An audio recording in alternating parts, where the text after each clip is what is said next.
Last time we have discussed about percentage composition. Now I am going to discuss with you axis and limiting reactant.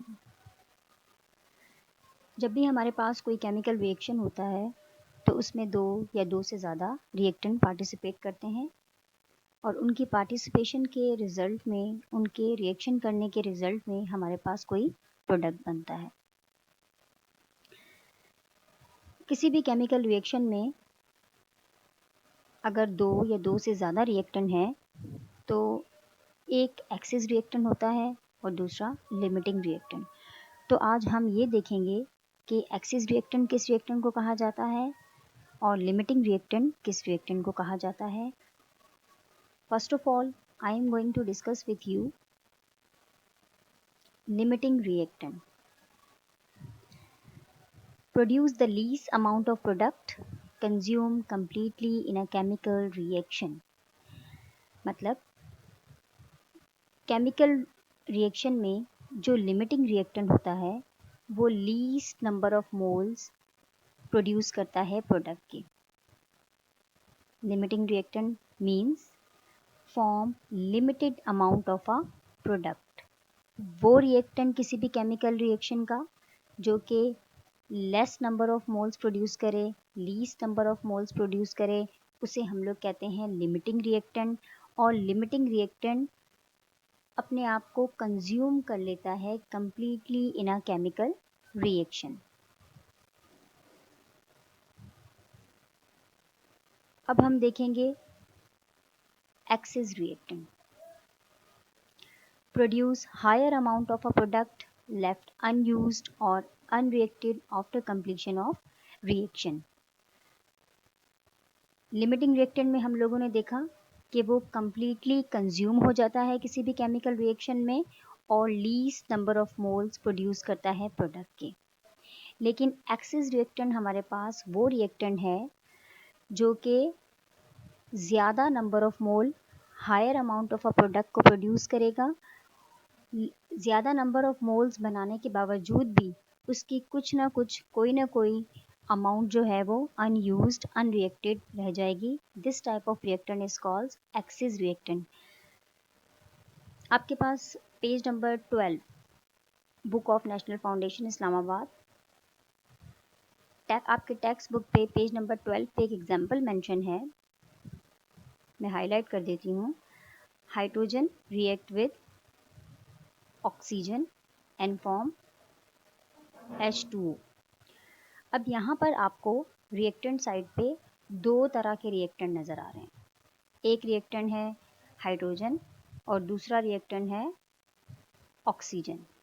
अब हमने यहाँ पर ये देखना है कि हाइड्रोजन और ऑक्सीजन में से कौन है जो ज़्यादा नंबर ऑफ मोल प्रोड्यूस करेगा वाटर के और कौन सा रिएक्टेंट इन दोनों में से कम नंबर ऑफ मोल प्रोड्यूस करेगा प्रोडक्ट के।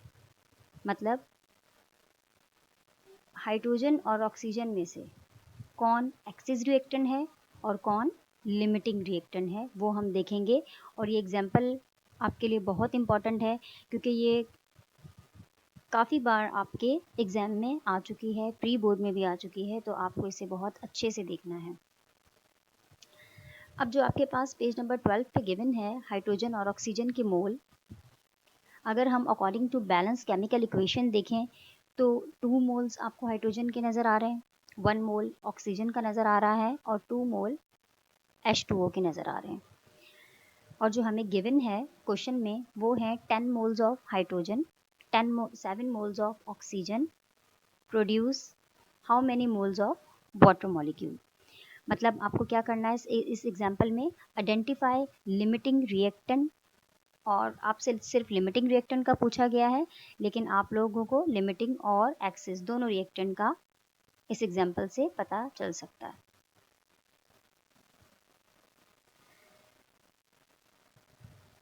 हमें क्या क्वांटिटी गिवन है हाइड्रोजन की 10 मोल्स, 7 मोल ऑक्सीजन। अब हम लोगों ने देखना है अकॉर्डिंग टू स्टैचोमेट्री। मतलब स्टैचोमेट्री मतलब कि आपके पास जो केमिकल रिएक्शन है उस केमिकल रिएक्शन में कितने मोल रिएक्टेंट के हैं, मतलब कितने मोल्स जो हैं वो कोफिशिएंट में in terms of coefficient reactant के हैं और कितने mole in terms of coefficient product के हैं। तो अगर आप हाइड्रोजन को देखेंगे, हाइड्रोजन के आपको यहाँ पर नज़र आएंगे 2 मोल, ऑक्सीजन के हैं 1 मोल और H2O के हैं 2 mole. Now we will discuss stoichiometry of this chemical reaction. सबसे पहले हम केस लेंगे हाइड्रोजन का। According to stoichiometry of this chemical reaction, when we have 2 moles of hydrogen, it produces 2 moles of H2O. 2 moles of hydrogen is equal to 2 moles of H2O. But when we have 10 moles of hydrogen, जब हमारे पास 10 मोल hydrogen के हैं तो कितना water produce होगा? तो हम क्या करेंगे, इस 2 को इस 2 के साथ डिवाइड कर देंगे, जो कि हमारे पास लीस्ट क्वांटिटी है, और इसे मल्टीप्लाई कर देंगे हम इस 10 के साथ, तो हमें मिलेंगे 10 मोल्स ऑफ H2O। मतलब जब हमारे पास 2 मोल्स H2 के थे तो हमें 2 मोल्स H2O के मिले, लेकिन जब हमारे पास 10 मोल्स हाइड्रोजन गैस के थे तो हमें 10 मोल्स वाटर के मिले। अब हमारे पास जो सेकंड केस है वो है when we have 1 mole of oxygen according to balance chemical equation. जब हमारे पास 1 मोल ऑक्सीजन का था तो हमें 2 मोल्स वाटर के मिले, लेकिन जब हमारे पास 7 मोल्स ऑक्सीजन के थे तो हमें 14 मोल्स ऑफ हाइड्रोजन मिले। इस 2 को हम इस 1 के साथ डिवाइड कर देंगे और मल्टीप्लाई कर देंगे 7 के साथ, तो हमें मिलेंगे 14 मोल्स। अब हमने यहाँ पे कंक्लूजन कैसे निकालनी है कि जो हाइड्रोजन है H2 है वो 10 मोल्स प्रोड्यूस कर रहा है और H2O के प्रोडक्ट के 10 मोल्स दे रहा है। मतलब हाइड्रोजन गैस जो है, हाइड्रोजन के जो मॉलिक्यूल हैं वो 10 मोल्स प्रोड्यूस कर रहे हैं प्रोडक्ट के, और जो ऑक्सीजन है वो 14 मोल प्रोड्यूस कर रहे हैं H2O के। तो यहाँ से जो हाइड्रोजन है, हाइड्रोजन का जो मॉलिक्यूल है या जो हाइड्रोजन गैस है वो least number of mole produce कर रहे हैं प्रोडक्ट के, और जो ऑक्सीजन है वो ज़्यादा नंबर ऑफ मोल प्रोड्यूस कर रहे हैं प्रोडक्ट के।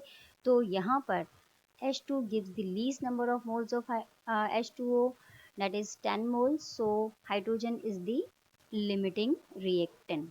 इस केस में हमारे पास जो हाइड्रोजन है वो क्या है, लिमिटिंग रिएक्टेंट है, और जो हमारे पास ऑक्सीजन है वो हमारे पास है रिएक्टेंट इन एक्सिस, क्योंकि ऑक्सीजन जो है वो ज़्यादा नंबर ऑफ मोल्स प्रोड्यूस कर रहा है तो वो एक्सिस रिएक्टेंट हो जाएगा, और जो H2 है वो least number of moles produce कर रहे हैं तो वो हमारे पास लिमिटिंग रिएक्टेंट हो जाएगा। बहुत सिंपल सा है, लेकिन ये बहुत बार काफ़ी टाइम आपके एग्जाम्स में आया हुआ है, तो आपको उसकी अच्छे से प्रैक्टिस करनी है। Page number 13, 14, 15 of your text book we will discuss later, क्योंकि पेज नंबर 13, 14, 15 अगर आप देखेंगे तो वहाँ पर प्रॉब्लम्स गिवन है, और प्रॉब्लम्स को हम एक सेपरेट लेक्चर में डिस्कस करेंगे। हमारा नेक्स्ट टॉपिक होगा, अगर आप देखें, थ्योरेटिकल यील्ड। नेक्स्ट टॉपिक में हम लोग डिस्कस करेंगे theoretical yield. Thank you so much.